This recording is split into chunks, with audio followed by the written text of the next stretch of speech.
Airborne on Aero-TV, coming to you this week from NBAA 2013 in Las Vegas, Nevada. I'm Ashley Hale. The day is October 23rd. Coming up on today's edition of Airborne, Embraer introduces a new large business jet, while Syberjet continues in the light jet market. Sandel wins a contract from the United Nations, and Piaggio signs a 10-plane deal with China. Those stories and more coming up on today's edition of Airborne.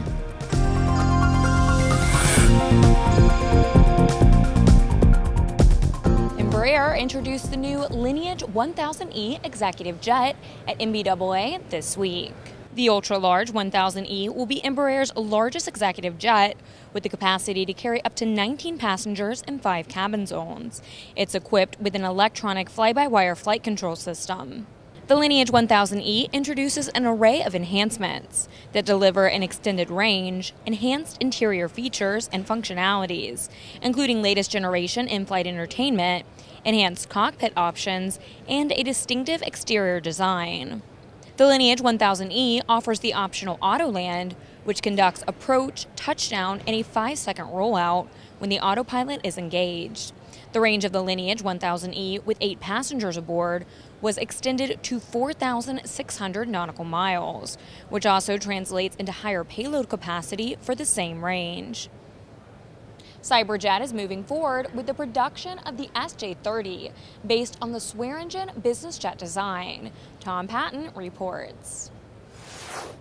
The SJ30 is the only light business jet able to fly a 2,500 nautical mile mission at 0.83 Mach and 49,000 feet, according to company president Chuck Taylor.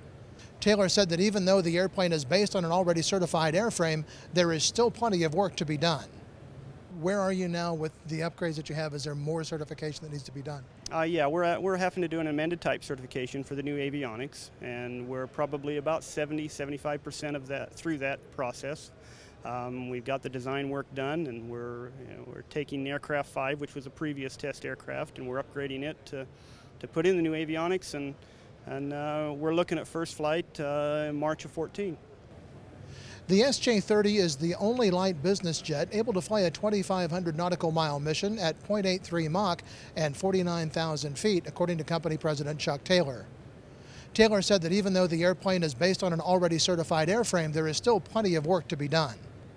Taylor said that deliveries are expected to begin in the first quarter of 2015. At the NBAA convention in Las Vegas, Nevada, for Airborne, I'm Tom Patton. NBAA draws leaders from all spectrums of the aviation industry, including EAA Chairman Jack Pelton. ANN's Jim Campbell sat down with Pelton at the Las Vegas Convention Center.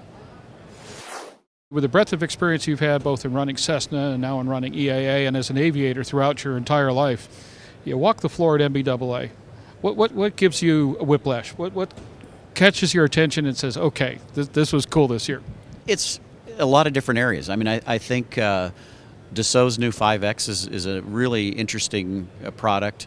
The technology they're bringing into the cabins of the airplane, we're going to be such a connected world, and now to finally see it in business aviation is very, very interesting.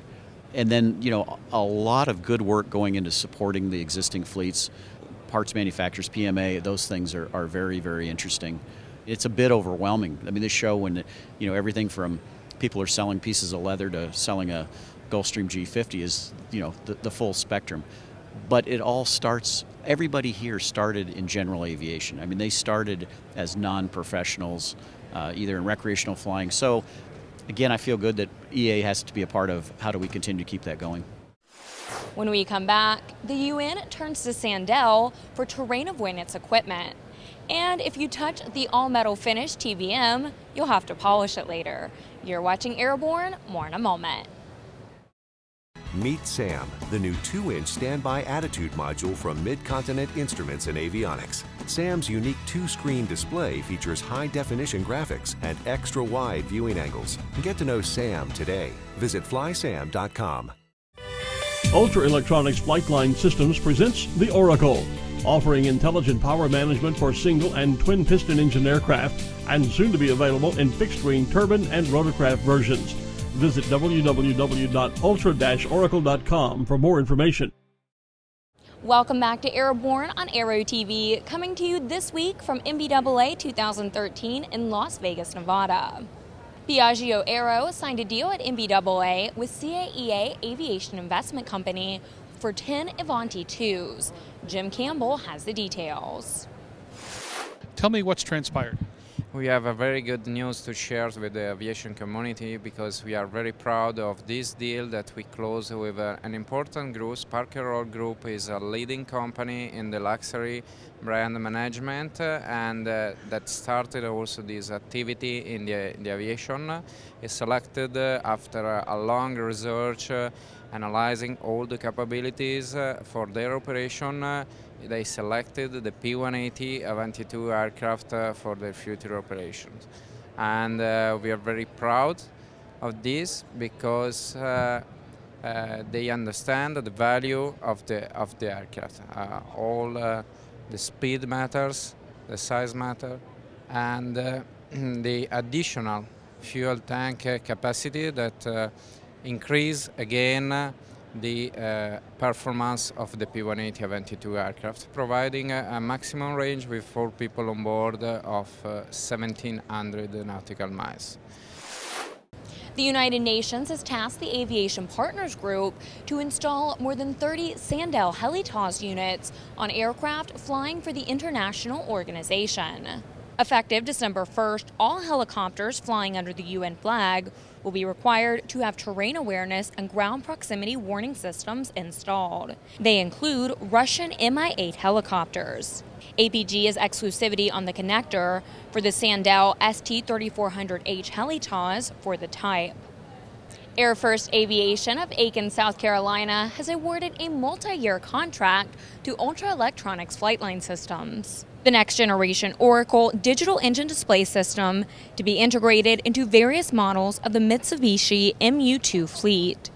The Auracle digital engine display retrofit configuration for the MU2 presents the composite information on dual 5.7-inch high-resolution displays, with full reversionary display capabilities designed to fit where the dual stack of 2-inch OEM engine gauges were located. Mike Laver, founder and owner of Air First Aviation, said the upgrade will complement the glass panels currently being installed in the airplanes. Mike, tell me what this means for you. Why did you make this selection? Well, the MU2, like most airplanes, we've been able to put our Garmins and all this modern equipment in, and we're still left with old steam gauges. And thanks to the ability with Auracle, who's manufactured these digital engine gauges, we can now be able to supply those for MU2s. Laver recently flew an MU2 around the world with a stop in Nagoya, Japan. While there, he participated in festivities marking the first flight of the XMU2 half a century ago. Dahar has been showing off a polished aluminum TBM 850 at the NBAA Convention and Trade Show in Las Vegas this week, and you might want to put on your sunglasses for this video. The exterior of this TBM is a bare metal finish across most of the airframe, with gray metal paint on the fuselage bottom and for the composite parts. The tail has a matte black finish. Adding to the TBM 850 Elite's very special look is its full black onyx cabin interior with carbon fiber fittings. It's been compared to a Swift on steroids and has certainly got a lot of attention in the indoor static display here in Las Vegas. The finish was a special request from a customer, and Dahar has designed a tailored maintenance program for the ongoing care of these surfaces for the new owner. When we come back, aviation icon Bob Hoover is supporting a new program that could bring new jobs to the Van Nuys Airport. You're watching Airborne, more in a moment. Redbird is quickly becoming the industry standard for flight training. Since Redbird introduced its revolutionary FMX in 2007, colleges, universities, and flight training operations around the world have integrated Redbird products into their curriculum. It's time to discover what Redbird can do for you. Join the migration. Welcome back to Airborne on Aero-TV, coming to you this week from NBAA 2013 in Las Vegas, Nevada. Well, a new project at the Van Nuys Airport has the backing of one of aviation's most iconic characters, Mr. Bob Hoover. ANN's Jim Campbell sat down with Mark Schmaltz, CEO of Dreamline Aviation, and Finn Muller, president of Jet Fleet International, to talk about the project and what it means for the Southern California airport. Bob is our leader, and his vision is absolutely fantastic. What he's got in mind for the Van Nuys Airport is to put a world-renowned first-class facility together, and he's assembled a group of participating owners to go forward with that, and they're the who's who with expertise in the various areas that you're looking for in an FBO operation. The ability to sell fuel, the ability to build and manage hangar space, but most important is the new job-creating ability at the Van Nuys Airport. We're looking at close to 350 jobs, probably 2/3 of them new. Obviously, there's a very compelling issue going on here. You've got what's obviously a dream team of folks trying to do something very positive within the Van Nuys community for the airport. I mean, it's a hub airport, it's a pivotal airport for the community with an incredible and rich sense of history. What's your role in all this? What do you see for this? What are you trying to accomplish? Well, what Dreamline will bring is the flight services and aircraft management component to this leasehold. There's currently not anything, that kind of activity isn't currently planned for that particular site.